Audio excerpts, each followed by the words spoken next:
Hey everybody, so on this week's Out of Box review we're going for a Star Wars triple threat. The X-Wing flight display, Death Star, and a couple quick notes on the Star Destroyer. So we'll start with the flight display. It includes a clear disc that gives the X-Wing the illusion of flight. I figured that would be a regular piece of styrene, but they actually go and give you an 1/8 inch sheet of acrylic. This stuff can be kind of expensive, so I'll be saving this for something else, but that really surprised me. Then over here on the base, it looks like it just slots in like that once the paper backing is actually removed.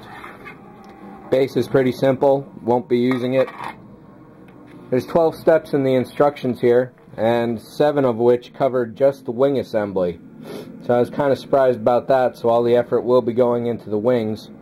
And for building this, I will be following Scale Model Addict's videos on how he built his X-Wings, because I think that's fairly definitive on all the changes you need to make and the good ways to do them. So I'll post a link to that. Scott Gervan, a Scale Model Addict, definitely check that channel out. The decals I'll definitely be painting my own on with this. I may be able to use these few text ones, but these are just generally crappy, and the way I'm going to weather it, I think I'm going to weather it, requires definitely a great more detail. Some standard pieces of clear styrene, as you'd expect. The base, I don't know what the heck this is, this star here. I suppose if I read the directions I'd know, but the canopy and other standard things are included. So this is a foot long. This is Return of the Jedi release, which is essentially the same, I'm led to understand, as the 1977 release. There's an 8-inch model out there that's a snap tight, and I definitely didn't want to get that, not for the first one at least. So let's pop the bag open and take a look at what we get. So there's definitely a fair amount of pieces, which is definitely a nice surprise. If you're looking for accuracy, this kit ain't accurate. So like I said, check out Scale Model Addict's versions on what he did. There's a lot to do to make this really good. One thing I may or likely do is replace these guns with brass tubes, as well as the landing gear if I can do that. And that was a big surprise for me. I did not think this kit came with landing gear. Maybe the original didn't and the rest did.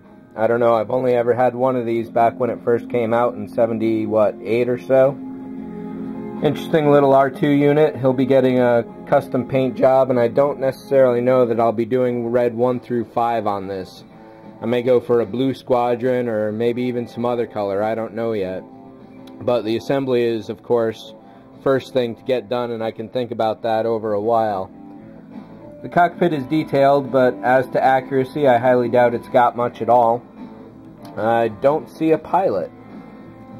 Pilot? Nope, no pilot. I could have sworn this kit came with a pilot, but I guess not. Don't mind that. It's easy enough to fake one out of some Sculpey or some Ava's epoxy. So the details, what there are of them, are definitely nice and fairly sharp overall. The plastic itself looks to be in good shape. This is 1989. Copyright here with ERTL's trademark. So yeah, everything's fairly sharp. I'll definitely have to fill up some holes, cut some new ones. These torpedo bays have to go. And I guess that's about it. I think the nose is all wrong too, but I'll watch Scott's videos on this and how he built those and get back to it. Basically use that as reference as I go along. So let's move on to the Death Star.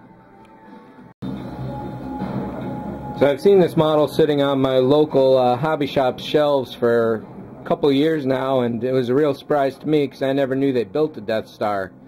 I had wanted one as a kid, but apparently this came out in the 90s sometime. And there's $25 at my local, and I was balking at that price the whole time, and I'm really glad I did. A couple reviews I found on it stated it was not good, and I'll tell you this, the photographs I've seen of it, just base painted properly, of course, just look horrible.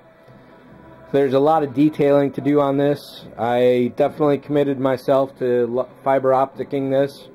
So that's going to be a hell of a lot of drilling and threading, so this is going to be a very long-term project. And of course, not to mention this interesting paint job on here. So I was looking for a replacement Star Destroyer because I needed some spare parts, and the guy who I got one from was also selling this for about $3. This cost me $10 shipped in total, but I figured for that price compared to $25 new, it's worth it. So this comes in 8 parts plus 2 for the stand, so an entire 10-part model. I don't think, yeah, this is molded in right here. So it's not like it's a complicated kit whatsoever. However, as you can see from these seams, there's definitely going to be a challenge. So I'm going to have to break this apart, strip all the paint, and then re-glue it, because that's no good right there. There's a hole in the body for the stand right there. The stand itself is not all that stable or really good. So what I'm wondering now is whether I'll be putting some brass tubes in here for a stand, or I'll just put a little fishing line.